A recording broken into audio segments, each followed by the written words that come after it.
Bonjour à tous, merci d'être de nouveau parmi nous, soit en présentiel, soit à distance, pour ce post-ASCO de Gustave Roussy 2022, c'est-à-dire finalement le premier réalisable de nouveau en présentiel ou partiellement en présentiel depuis que le virus de la Covid-19 est sorti de Chine, c'est-à-dire au cours des 3 dernières années.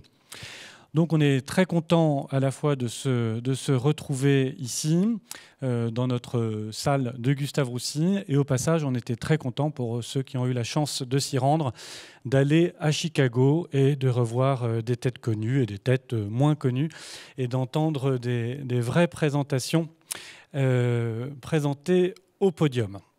Alors, donc, on va faire comme on a fait finalement l'an dernier, c'est-à-dire qu'on va revoir les différentes thématiques tumorales ou d'ailleurs transtumorales. On a demandé en général à un ou deux experts de Gustave Roussy à la fois de nous faire un diaporama pour nous faire un résumé de ce qui a été présenté au congrès, et puis surtout d'essayer d'en tirer la substantifique moelle, de nous dire un petit peu en quoi est-ce que ces données peuvent changer nos pratiques, peuvent avoir des implications pour nos patients. Je vous propose qu'on passe tout de suite au vif du sujet avec, dans un premier temps, les tumeurs gynécologiques. Le diaporama a été réalisé par le docteur Patricia Potier et par le docteur Alexandra Leary. Alexandra s'excuse, elle est retenue par notre certification de Gustave Roussy qui a lieu aujourd'hui, demain et après-demain.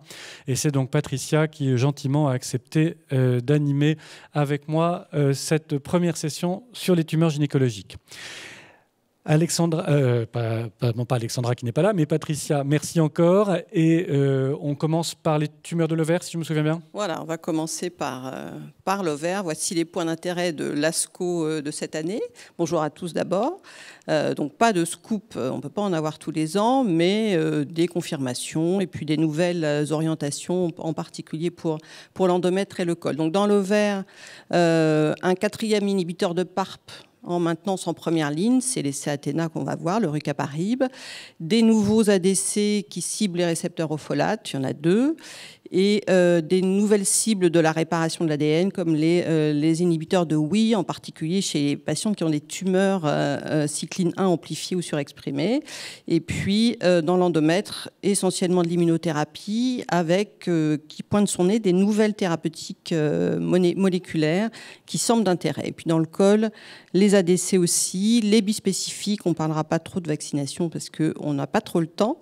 Donc, dans l'ovaire, l'essai Athéna, c'est un nouvel inhibiteur de PARP, c'est en première ligne en tout cas, le rucaparib qui avait déjà son AMM en rechute. Donc c'est une partie de l'essai en fait qui a été rapportée, puisque cet essai a 4 bras et pose la question des PARP inhibiteurs en maintenance, mais également de l'immunothérapie seule en maintenance et de l'association immunothérapie et inhibiteur de PARP en maintenance. Donc là, il a été rapporté les résultats du bras B versus le bras D, c'est-à-dire le rucaparib en maintenance versus le placebo en maintenance, après une réponse à la chimiothérapie dans les cancers de l'ovaire avancé en première ligne thérapeutique.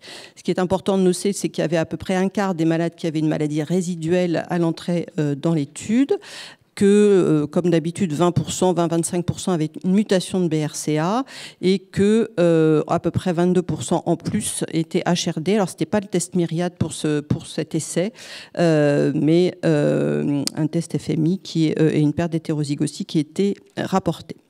Si tu veux bien qu'on reste sur cette diapo, Pardon. dans un premier temps, concernant le design, c'est une randomisation 4-4-1-1, Oui. Ce qui n'est pas habituel. Pour quelle raison est-ce qu'il y a 4 fois plus de patients randomisés dans les bras rucaparib? Parce qu'on pense que c'est les inhibiteurs de PARP qui amènent le plus de choses et qu'on avait déjà des premiers résultats avec de l'immunothérapie associée à la chimiothérapie en maintenance, en première ligne, dont les premiers résultats sont négatifs. Donc la question posée était surtout celle du PARP, seul ou en association à l'immunothérapie, mais il faut quand même un bras de contrôle qui est l'immunothérapie seule, C'est pour ça Et qu'ils ont fait une randomisation, c'est le bras placebo. Le bras avec double placebo, il te paraissait éthique pour la période à l'époque où on l'a fait, on n'avait pas encore les résultats. Donc, c'était effectivement, ce n'est pas des essais qui se sont adaptatifs comme on l'a fait, par exemple, avec l'essai FIRST français, où on a adapté l'essai aux résultats des précédents essais. Donc, ils sont allés jusqu'au bout de la randomisation. Et puis, il y avait quand même le follow-up.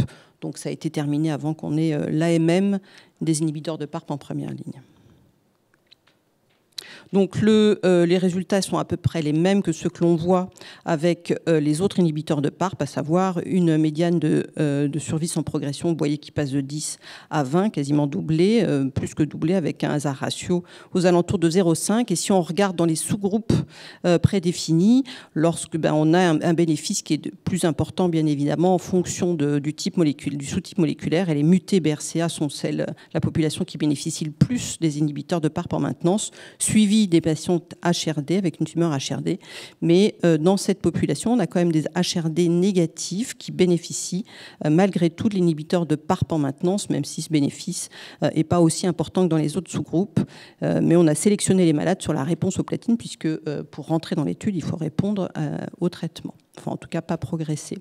Donc ça, c'est la première étude importante. Ensuite, il y a maintenant, dans les maladies résistantes aux platines, on est à la recherche de nouvelles molécules parce qu'on a très peu de choses à proposer à nos patientes. Et les ADC sont une nouvelle voie de recherche, comme on l'a vu dans d'autres pathologies. Donc, on avait déjà utilisé le mirvetuximab en monothérapie, sorafenib, qui est un ADC qui cible le récepteur au folate.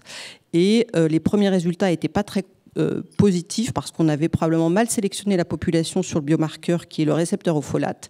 Et donc là, c'est une phase 2 qui a mieux sélectionné. Vous avez vu, il faut plus de 75% d'expression des récepteurs au folate pour être inclus dans cette étude. Et sur 100 patientes, on a un taux de réponse d'environ 30% dans cette population de résistantes, de platine résistantes. Donc c'est un taux de réponse, relativement intéressant. La deuxième étude est également un ADC qui cible le récepteur au folate. Là, par contre, on est beaucoup moins exigeant puisqu'il faut plus de 5% d'expression. Et c'est le cytotoxique et l'iribuline. Et on a une phase 2 avec 2 cohortes, avec une augmentation de dose. Et ce qui est intéressant, c'est qu'on a une efficacité qui, dans cette étude, est dose dépendante. C'est-à-dire que la cohorte 2 donne un taux de réponse aux alentours de 50%, ce qui est quand même très intéressant dans une maladie résistante, voire réfractaire. Et c'est indépendant de l'expression des récepteurs au folate. Ça, c'est très important, ce qui n'est pas le cas du précédent. Par contre, à noter une toxicité pulmonaire avec même des grades 3 de toxicité pulmonaire. C'est surtout des grades 1-2. Mais enfin, c'est quand même assez inquiétant d'avoir ce type de toxicité dans un ADC. Donc, efficace, mais quand même toxique. On a une idée de la physiopathologie de la toxicité pulmonaire? Pas trop pour l'instant, non. C'est des pneumopathies hypoxémiantes, mais on ne sait pas trop quel est le mécanisme d'action. Et puis, dans les cancers de l'ovaire de haut grade séreux, il y a à peu près 20-25% qui surexpriment la cycline 1 et qui peuvent, E1 en tout cas, et qui pourraient être une cible des inhibiteurs de WEE. Et donc, il y a un essai de phase 2 en monothérapie d'adavosertib, qui est un inhibiteur de WEE1, dans cette population de patientes qui ont déjà été pré-TT ou lourdement pré-TT. Vous avez un taux de réponse quand vous ciblez cette population particulière de malades aux alentours de 60%. C'est quand même très intéressant. Ce n'est bien sûr que peu de malades, mais c'est un des premiers résultats qui sont assez intéressants dans cette population qui, je le rappelle, sont des populations qui ne sont pas déficients en recombinaison homologue. Donc, ça représente l'autre partie et 50% de malades qui ne sont pas sensibles aux inhibiteurs de PARP. Donc, c'est intéressant d'avoir des nouvelles cibles thérapeutiques. Et puis, dans les bas grades, donc c'est une tumeur rare, qui sont les tumeurs de bas grade séreuse, qui sont souvent des tumeurs avancées avec des récepteurs hormonaux positifs quasiment dans 100% des cas, et qui sont assez peu chimiosensibles, qui sont assez hormonosensibles. Une équipe qui a eu le culot, entre guillemets, de commencer par une hormonothérapie néoadjuvante, alors un peu costaud, c'est-à-dire que c'est une association de fulvestrant et d'un inhibiteur de CDK4/6, l'abemaciclib, en néoadjuvant chez les patientes qui étaient inopérables d'emblée.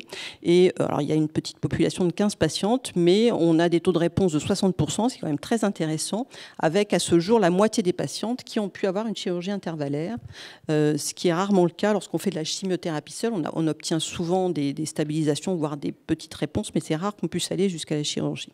Donc très intéressant comme approche. Est-ce qu'on a une idée du taux de réponse avec l'hormonothérapie seule? C'est pas 60% et c'est rarement en néoadjuvant, c'est-à-dire c'est rarement en première ligne. On a des réponses aux alentours de 20-30%. On a souvent des stabilisations de longue durée, mais des vraies réponses qui permettent une chirurgie comme ça, il faut vraiment une bonne réponse. C'est quand même assez intéressant. Donc ça, c'est vraiment à suivre.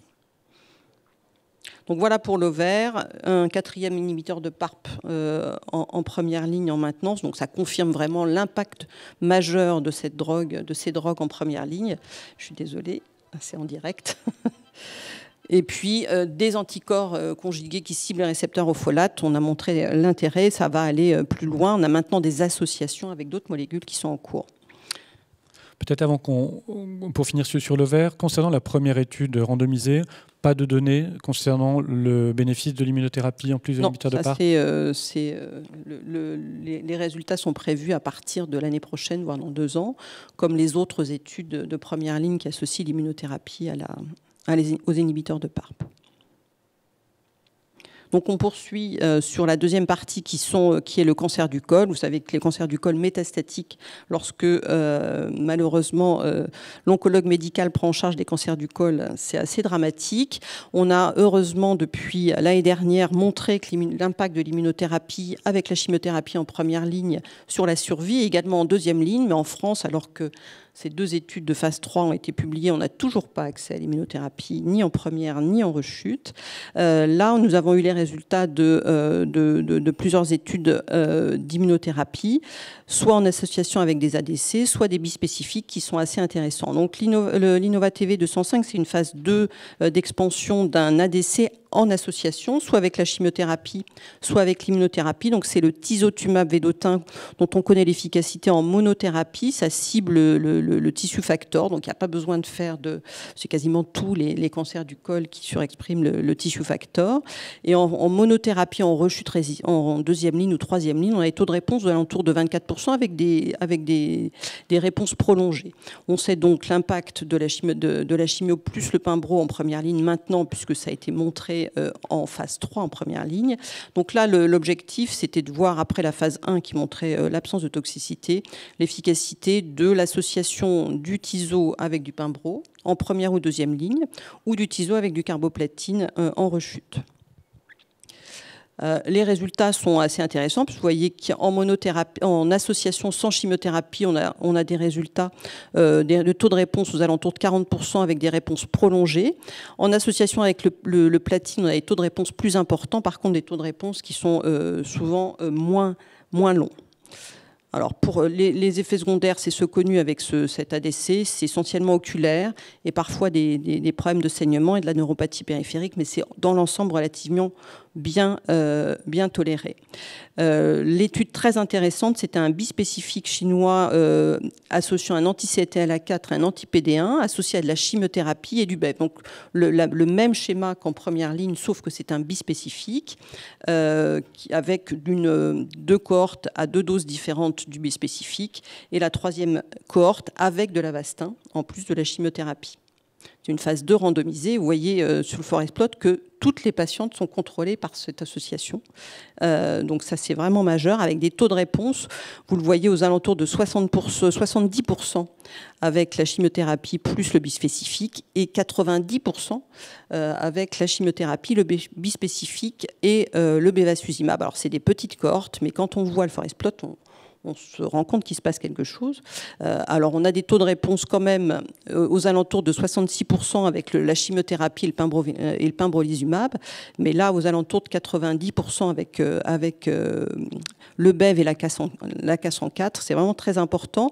Donc, on n'a que, pour l'instant, des taux de réponse. On n'a pas des durées de réponse. On n'a pas non plus de PFS ni de survie, au contraire de l'association avec le Pimbro, qui augmente la PFS, qui augmente le taux de réponse et qui augmente la survie. Mais c'est c'est quand même des pistes très intéressantes et qui font espérer peut-être plus de réponses et plus de survie chez ces patientes de très mauvais pronostics. En termes de toxicité, j'imagine que ça a été rapporté.